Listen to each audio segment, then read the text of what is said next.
Good to see you, Marie. Hello, Paul. Hello. Okay, let me, before we actually dive in, there's two things I'm going to cover, but any questions or comments from last week anybody wants to bring up? Are we sure the same Matthew wrote this one that wrote the section on the Sermon of the Mount? He took kind of a different tone, didn't he? A little different tone, isn't it? Yeah. Yes, I get that. I get that. Okay, so let me take us into our Matthew class. Okay, we're up to chapter 10 to 12, so almost halfway through the book.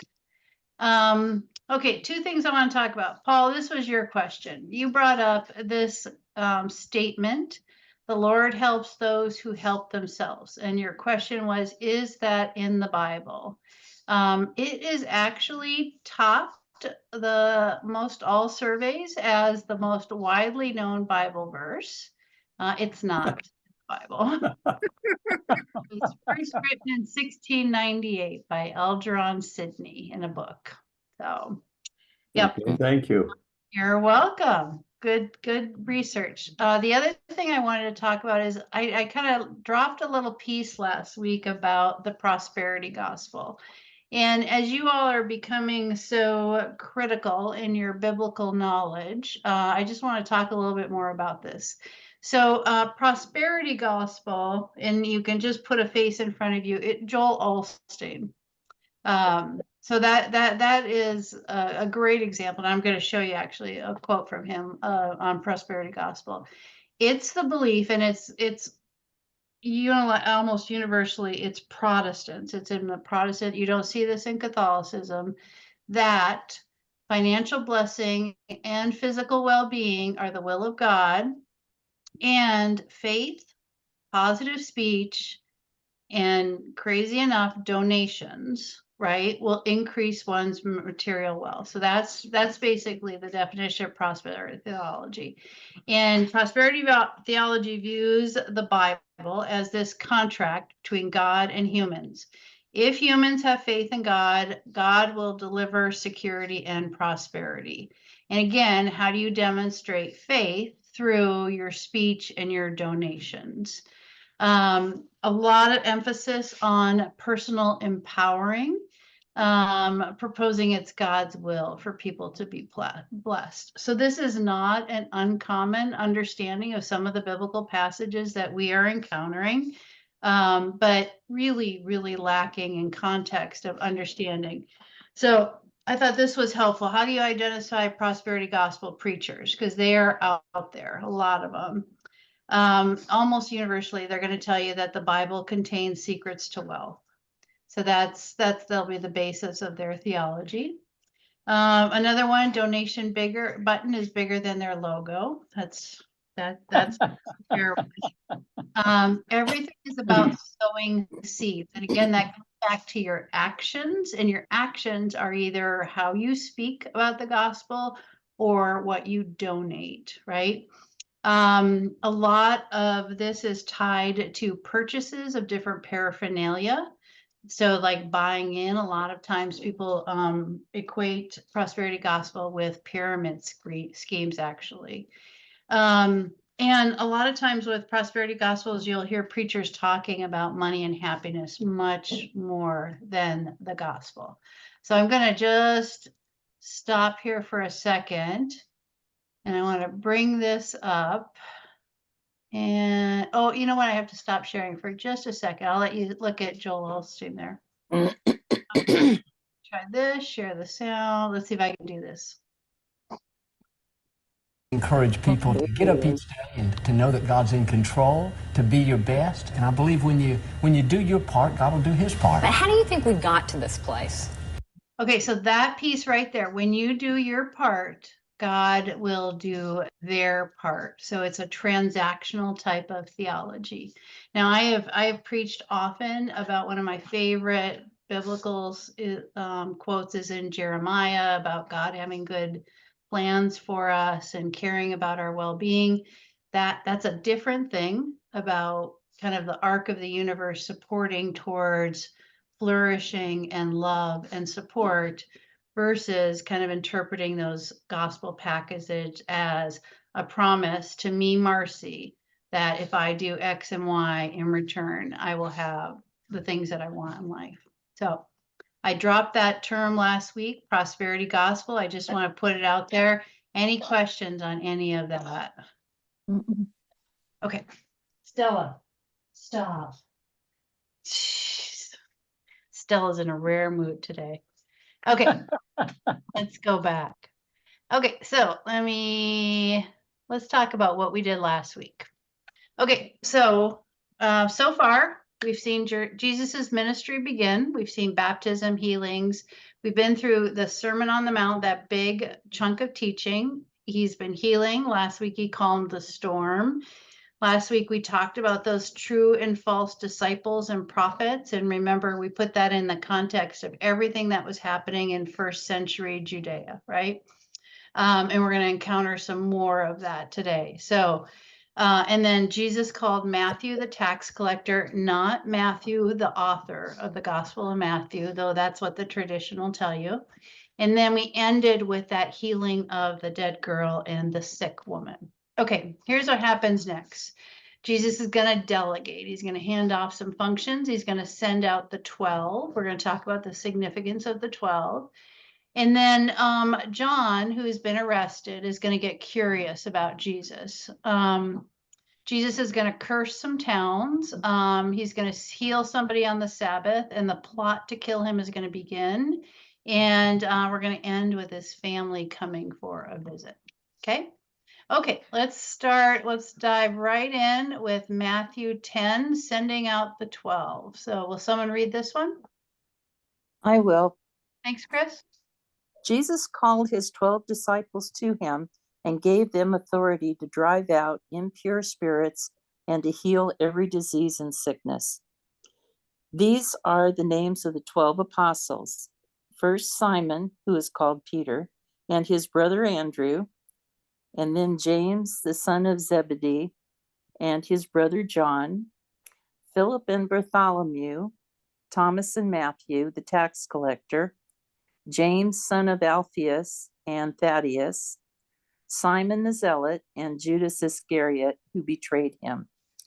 These 12 Jesus sent out with the following instructions. Do not go among the Gentiles or enter any town of the Samaritans. Go rather to the lost sheep of Israel. Excuse me. As you go, proclaim the message. The kingdom of heaven has come near. Heal the sick, raise the dead, cleanse those who have leprosy, drive out demons, and freely you have received, freely give. Thanks, Chris. Okay, a couple of things I want to call out to you in this one. So this is Jesus broadening his ministry. Now he's going to send out his disciples, right? So he gives us the list, and interestingly enough, now Matthew, the tax collector, who last week we saw him have dinner with, is here. We talked about how awful it was to be a tax collector and how being seen and accepted by Jesus was a pretty radical thing. So much, in fact, that you can imply Matthew gave everything up and has joined him. The other thing that's in here is Judas Iscariot, who betrayed him. One of the things that we're going to find when we come to the end of Matthew's story is Matthew is going to expand on Judas's story in a very unique way. So interesting that he brings him up here. And much more will we hear about Judas at the end. So the other thing that's interesting here is where he's telling them to go and what he is telling them to do, right? So he's telling them heal, raise the dead, cleanse people, drive out demons, freely you have received, freely give. There's nothing in here about proselytizing. There's nothing in here about beliefs, right? He is not sending them out to collect other disciples.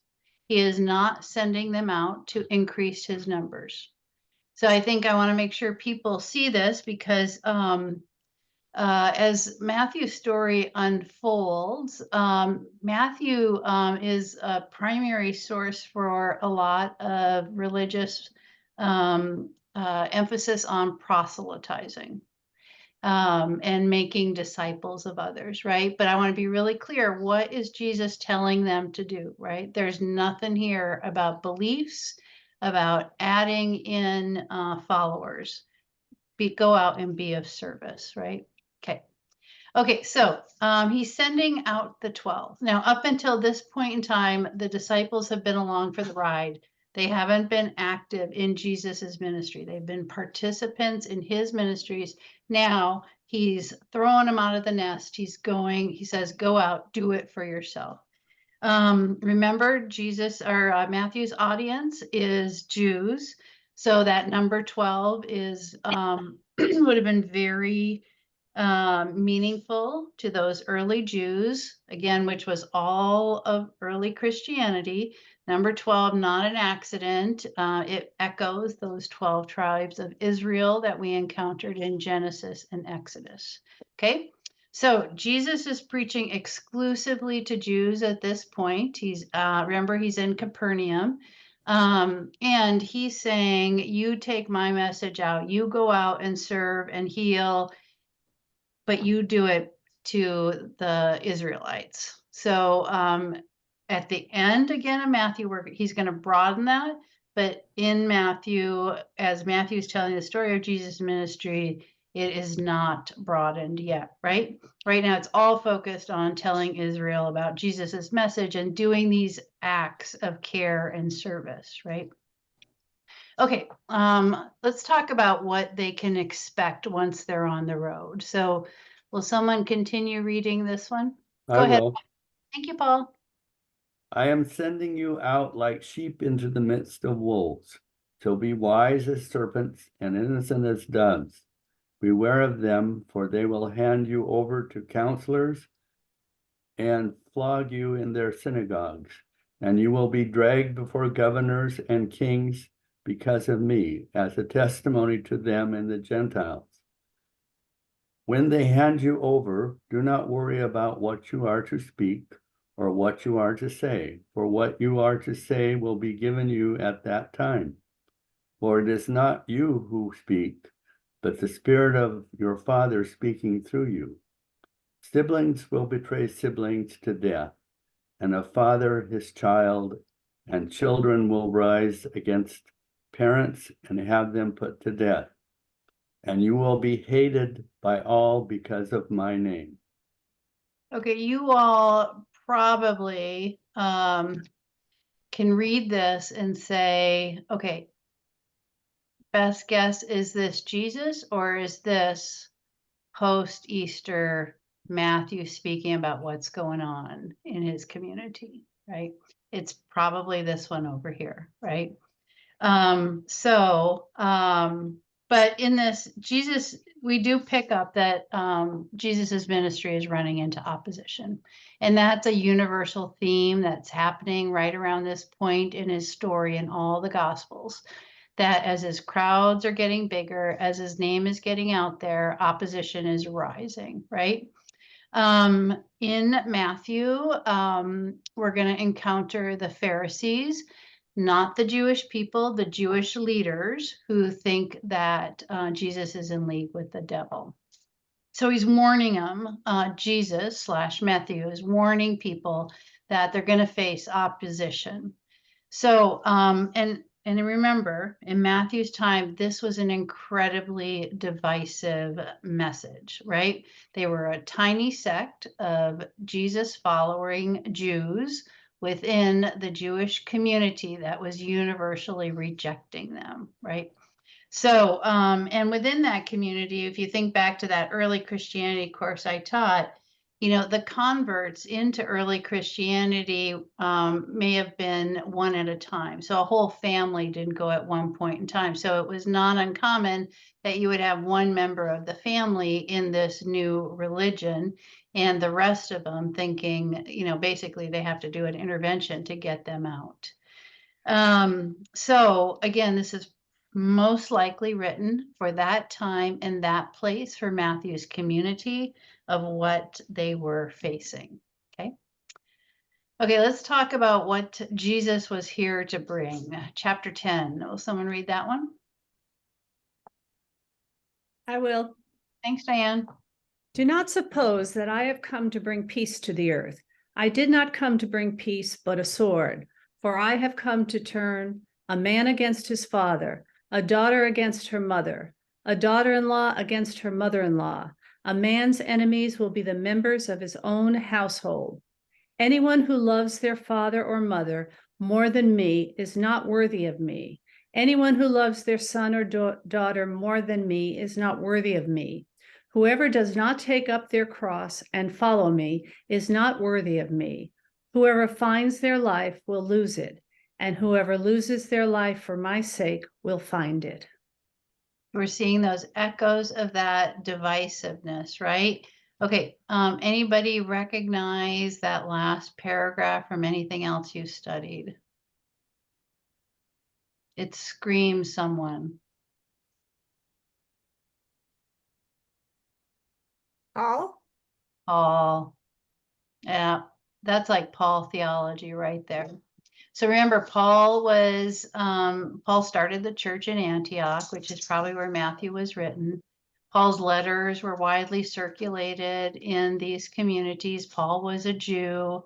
And so it's highly likely that Matthew had access to Paul's teachings and preachings. But that last paragraph where we talk about the whoever does not take up their cross and follow me, that you'll see that in so many of Paul's letters. So that's Paul theology right there.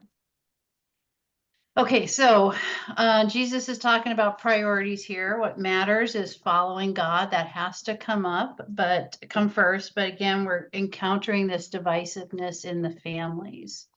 And basically what Matthew's saying is everything that was laid out in that Sermon on the Mount, Jesus's core teaching is going to be pretty dang disruptive. It's going to disrupt not only individuals, but the families and the systems that they find themselves, right?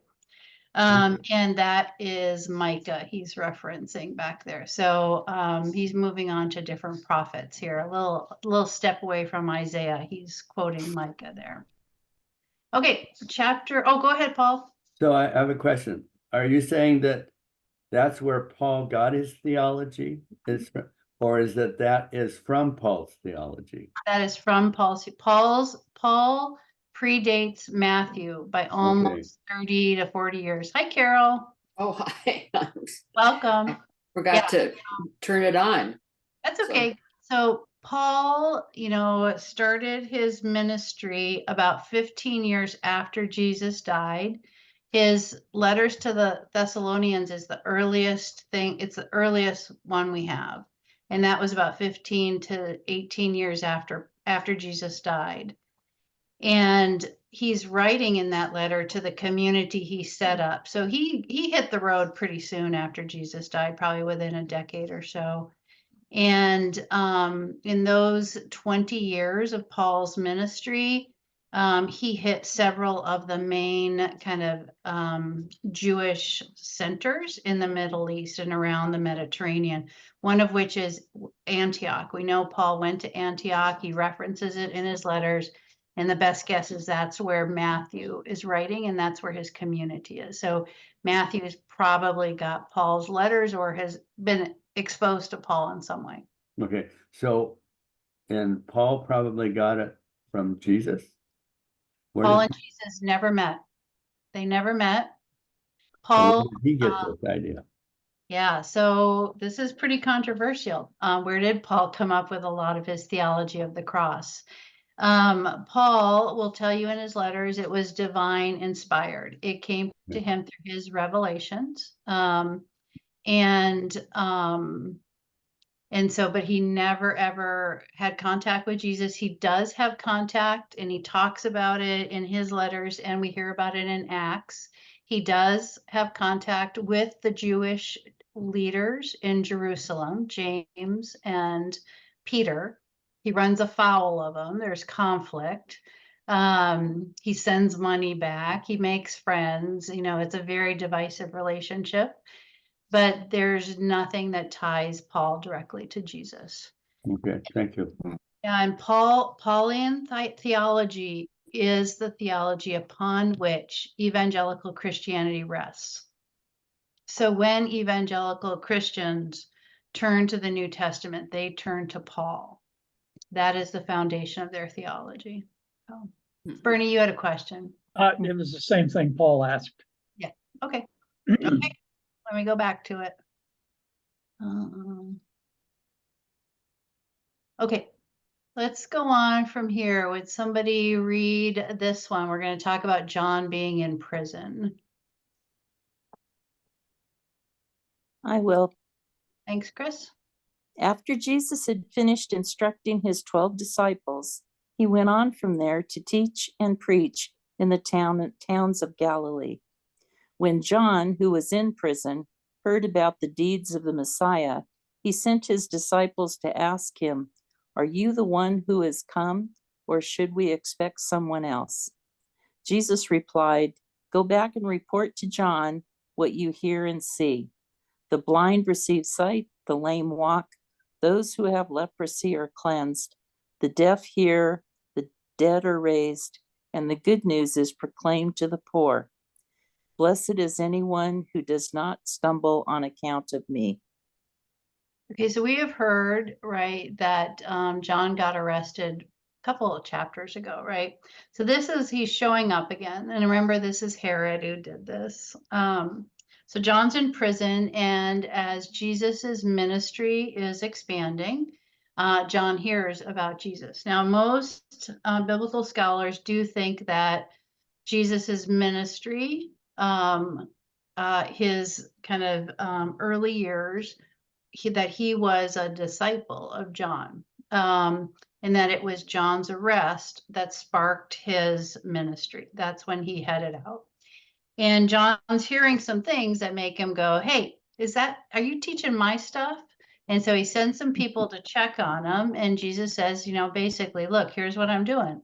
I'm healing. I'm taking care of people. And I'm spreading this good news, which is what you encountered on the Sermon on the Mount, that we can have right relationship with God in the manner in which we live in the world. Now, Jesus's ministry is running into opposition, so we already know that. Most troubling of all, probably for Jesus, is that John's having doubts about this, right? So what Jesus is preaching and teaching and doing in his ministry is not what John has expected. And so John wants to know if someone else is coming, or if Jesus is the be all end all, the Messiah, right? And Matthew wants to make it very clear that Jesus is the one that John was preparing the way for, right? But this message that he's going to offer is going to be different than what was expected. And that's going to be kind of a key theme throughout all the Gospels, that what Jesus offers in terms of who he is and what he teaches is different than what people want him to do, right? So he is not like the prophets of old, of Elijah. He's going to rain fire from heaven. He's going to ride in on a chariot. He's going to be the Messiah that brings down the Roman Empire with brute force. That's not what he is teaching.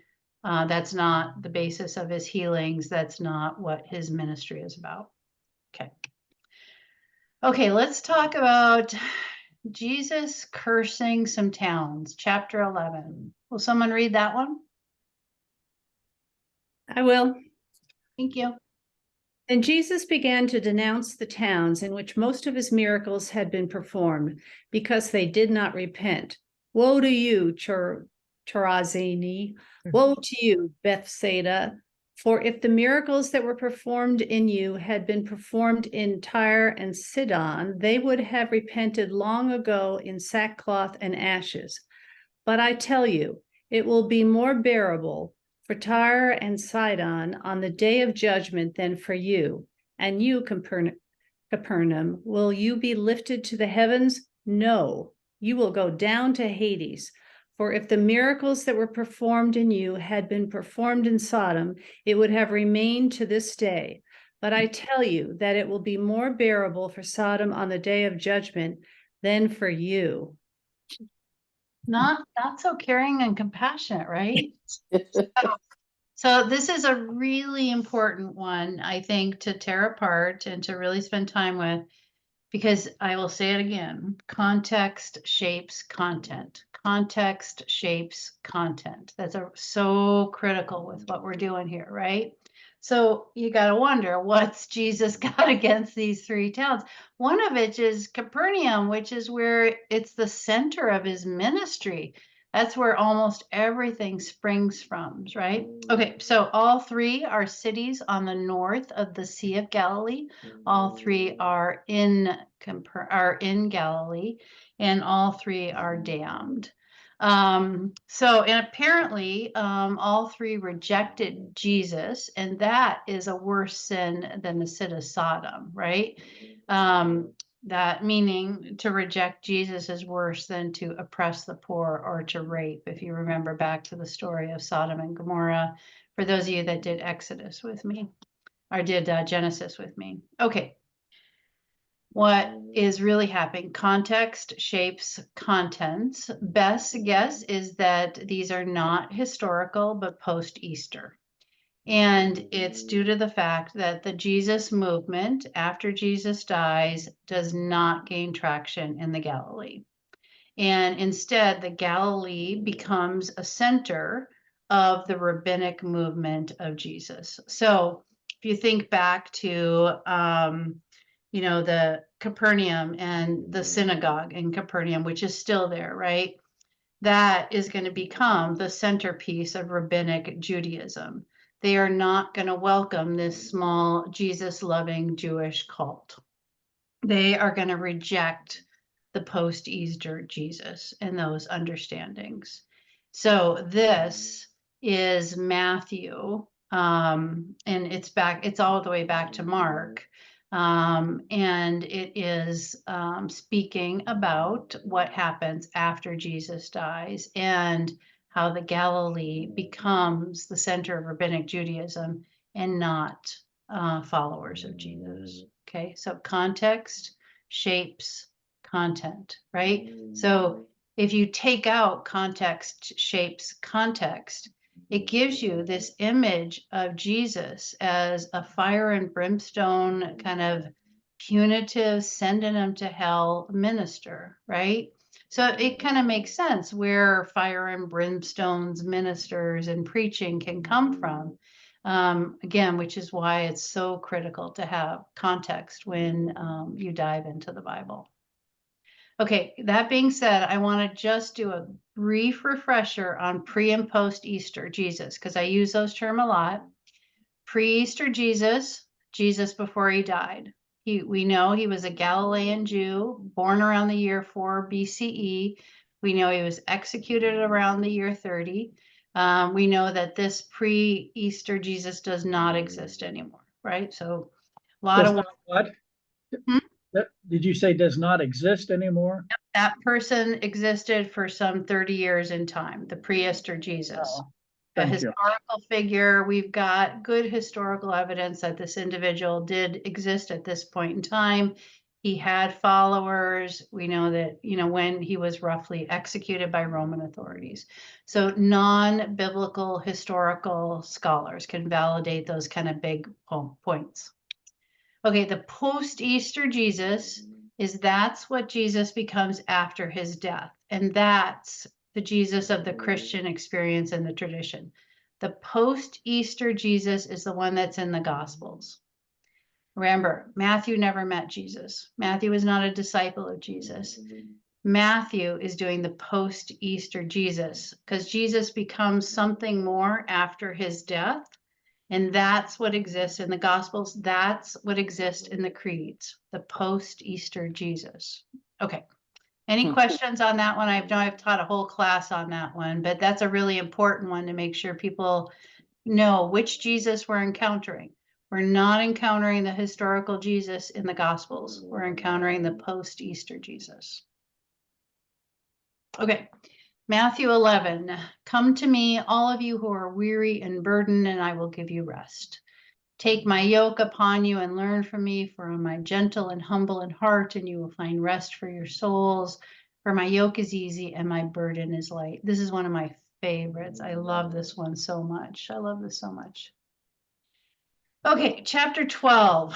We're going to talk about things are going to go south pretty quickly here. So let me read this one.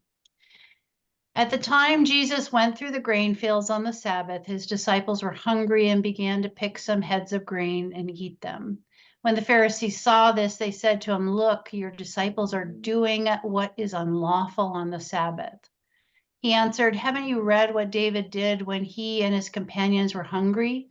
He entered the house of God, and he and his companions ate the consecrated bread, which was not lawful for them to do, but only for the priests. Or haven't you read in the law that the priests on Sabbath duty in the temple desecrate the Sabbath and yet are innocent? I tell you, something greater than the temple is here. If you had known what these words mean, I desire mercy, not sacrifice, you would not have condemned the innocent, for the Son of Man is Lord of the Sabbath." Going on from that place, he went into their synagogue, and a man with a shriveled hand was there. Looking for a reason to bring charges against Jesus, they asked him, "Is it lawful to heal on the Sabbath?" And he said to them, "If any of you has a sheep and it falls into a pit on the Sabbath, will you not take hold of it and lift it out? How much more valuable is a person than a sheep? Therefore, it is lawful to do good on the Sabbath." Then he said to the man, "Stretch out your hand." So he stretched it out, and it was completely restored, just as sound as the other. But the Pharisees went out and plotted how they might kill Jesus. A big, big turning point in this story. Okay. When we're going to start to encounter more and more these meetups between Jesus and the Pharisees and the Jewish officials. And I'm going to, again, I'm going to be like a broken record on this. Matthew is the gospel upon which hinges the vast majority of anti-Semitic violence that will occur after Matthew is published all the way up to the Holocaust. It's going to hinge on Matthew. More violence will be done to Jews over the next 2,000 years in the name of Matthew than occurs in the Holocaust itself. So we got to be really mindful as we start to encounter Matthew's stories involving Jewish leaders. And first and foremost, remember, context shapes content. Matthew's Jewish community is a tiny sect within the Jewish community, and they are at odds with them. And Matthew is the most anti-Jewish leader of any of the Gospels, right? So we have to maintain that context, because when you strip it away, that becomes the basis for all the violence that will occur over the centuries to Jewish communities. They will be citing Matthew. Okay, so this is a story that those of you who have done Mark and Luke with me should be familiar, right? So the disciples are hungry and they need food, and Jesus is supporting the mercy of them getting fed. And he's citing the story of David, and David needed to feed his troops, and so he found food for them. And Jesus is saying it's no different. When they're hungry, that's mercy, is feeding the hungry. And then he's going to encounter a man with a shriveled hand. And on this day, it's the Sabbath, and Jesus is teaching in the synagogue on the Sabbath. We know that there are bumps that are starting to occur in the synagogues when Jesus is there. So just to be real clear, synagogues are a place where disabled people are welcome. So there's lots of stories in the Gospels that demonstrate that disabled or differently able people are in the synagogues. And what happens is that the Pharisees are looking for a way to trick Jesus up. So they pose this question to him. And those of you who did Exodus with me, remember, the Sabbath came to us as part of those commandments Moses brought down. On the Sabbath, you are to rest.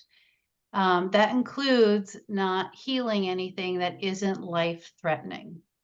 Okay, so the Pharisees ask Jesus, should that man be healed? And again, the conflict is not with the synagogue in general, it's with the synagogue leaders who believe that Jesus is violating the Sabbath day by that healing. So it all comes down to an interpretation of life. Within Jewish tradition, it is perfectly admissible, perfectly understandable to heal, to help somebody on the Sabbath if it means they will lose their life. Completely understandable. If, however, that can be delayed till the following day, then you should honor the Sabbath and heal them on the following day, right? Jesus is saying with these actions, and this story is in Mark and Luke and Matthew, he's saying life itself should not be held up because of a Sabbath rule, right? So Jesus is interpreting life very different than the Jewish synagogue leaders are interpreting life, right? They both agree, heal the man. Jesus is saying life shouldn't wait to be healed, okay? And this is the turning point, because this is when the plot to kill him begins. And we're going to talk a lot about, the Jewish leaders and what they were faced with, and the motivating factors for that plot to begin. So, okay, any questions on that one right there? Because that one's kind of a big one. Everybody good? Okay. Okay, I'm gonna sound like a broken letter with the anti-Semitism in Matthew before we're done. You're gonna be like, Marci, we got it, we got it. Okay, chapter 12. Would someone like to read that one? Sure, I I will. can. Oh. Go ahead, Carol. While Jesus was still talking to the crowd, his mother and brothers stood outside, waiting to speak to him. Someone told him, "Your mother and brothers are standing outside, wanting to speak to you." He replied to them, "Who is my mother and who are my brothers?" Pointing to his disciples, he said, "Here are my mother and my brothers. For whoever does the will of my Father in heaven is my brother and sister and mother." Thanks, Carol. Okay, so this is in Mark. This is also in Luke. And in Matthew, we don't see the story about Jesus's family thinking he's crazy and wanting to basically do the big intervention with him. That's unique to Luke. That's not in Matthew. But this encounter with Jesus's family, Mark, Matthew, and Luke, it's all in there. His family's worried about him. They come to check on him. Jesus doesn't deny that's his mother or that's his brother. It's just assumed, yes, they're there. The only issue, though, is he regards their presence as an interruption, as a bit of a distraction, right? This is less a negative condemnation on the family as it is a positive reinforcement and point for his disciples, that his disciples are doing God's will, right? So they've gone out, they've healed, they've taught on his behalf, they've stood with him, they're his true family, right? And this is the point where things are starting to escalate. His message is getting more and more dangerous. And still, there are those who are going to sit with him and learn from him and prepare to carry on his message. So that's critical for Jesus to have these individuals. Okay, I want to go back to this passage we encountered back in 11.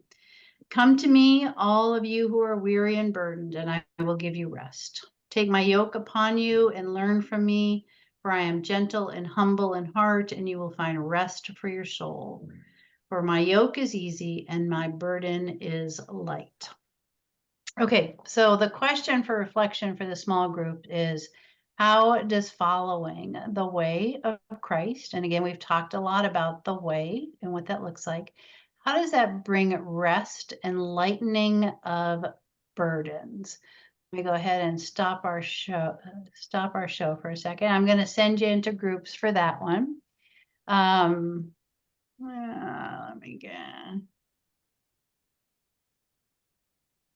there we go. And I'm going to give you about 5 minutes for that one. And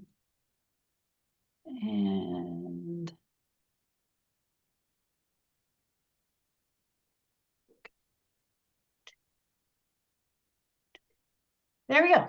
Okay, I'm going to give you maybe like 7 minutes. I'm going to give you just to talk about that one.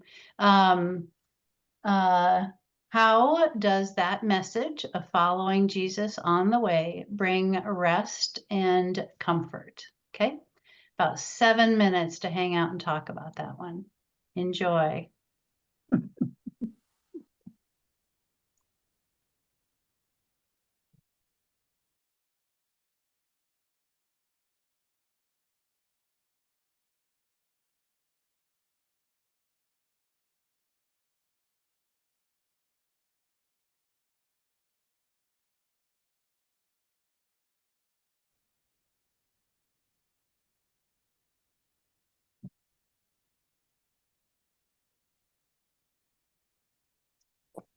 Welcome back.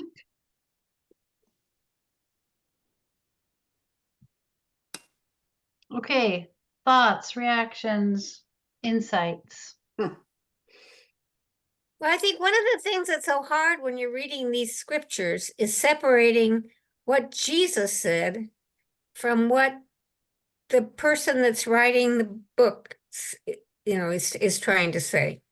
Yeah. And so, I think if you go back to the Sermon on the Mount and we assume that that's what Jesus said, that helps.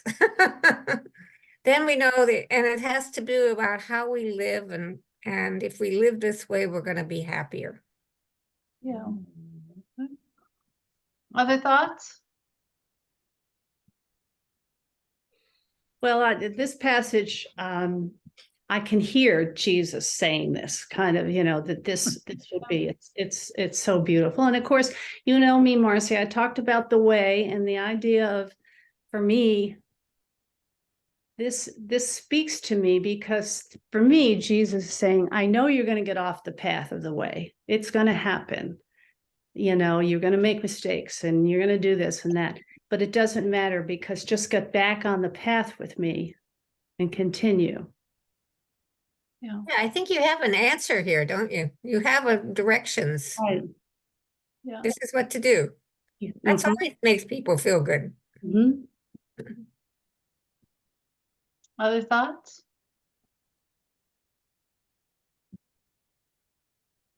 Well, Paul pointed out that there will be trouble between you and your family and so this, take my yoke upon you, learn from me, you will be different and not everybody will want it. Yeah. So here's my sense on this passage. When we study Mark or study the Sermon on the Mount, it can be very logical to get focused on our actions, right? Because that's what the Sermon on the Mount is about. It's our actions. Mark, it's about our actions. Even the Gospel of Luke, about living in a way, in particular with money and resources. It's about what we do, right? Which is powerful and countercultural. Almost everything on that list of what to do is countercultural. Forgive your enemies, show mercy, care for the least of us, prioritize those things in life, right? So it's countercultural, but here's kind of how to live your life is what they're all saying. This passage to me says that even with all of that, it's even with everything we do, that when we align our lives with that dream God has for how the world should run, that when we get on that track and we align our lives in that way, that we will know ease and comfort. And almost like the discomfort occurs when we're out of alignment with that track. But when we come on that track, when we choose love, when we choose forgiveness, when we choose serving the most vulnerable, when we turn to that radical welcome of the tax collector, when we do that stuff, all of that countercultural stuff, then we come in alignment with God's dream, and then our shoulders drop and we know we're on the right track. Like I can remember times in my life when I knew I was going down a path that was just not right for me. And I've done it more than once. And that conflict, I carried it in my body, I carried it in my head. What this passage says to me is coming alongside that alignment of God's dream of love. That's where we find peace and comfort in our hearts and in our souls. So that's why this passage to me is so meaningful. Yes, it's about all the things we do, but at the end of the day, when we do those things, when we stay on that path, when we get back on that path, when we fall at it, when we get back on it, that's where our hearts rest. When things are all so much of a burden on your back, and you can turn your focus to a loving, maybe doing the same things, but turn around your focus and stop the judgments and stop the anger and dump all of that and come from a different attitude and one of love and forgiveness. It makes all the difference in the world. Yep. It's then we're in alignment with God's dream for us and for the world. And things, the burden is lesser. yeah. So, okay. Next week, we're taking on 13 through 15. We're still in the midst of Jesus's ministry. He's not heading to Jerusalem just yet. So anticipate the anti-Pharisee language to start ramping up a little bit. And if there's any questions that come up this week, feel free to fire them off to me and I'll do a little prelude for them, okay? Yeah. Okay. Thank you, everybody, so much. Thank you, Marci. Thanks, everybody. Thank you. Bye.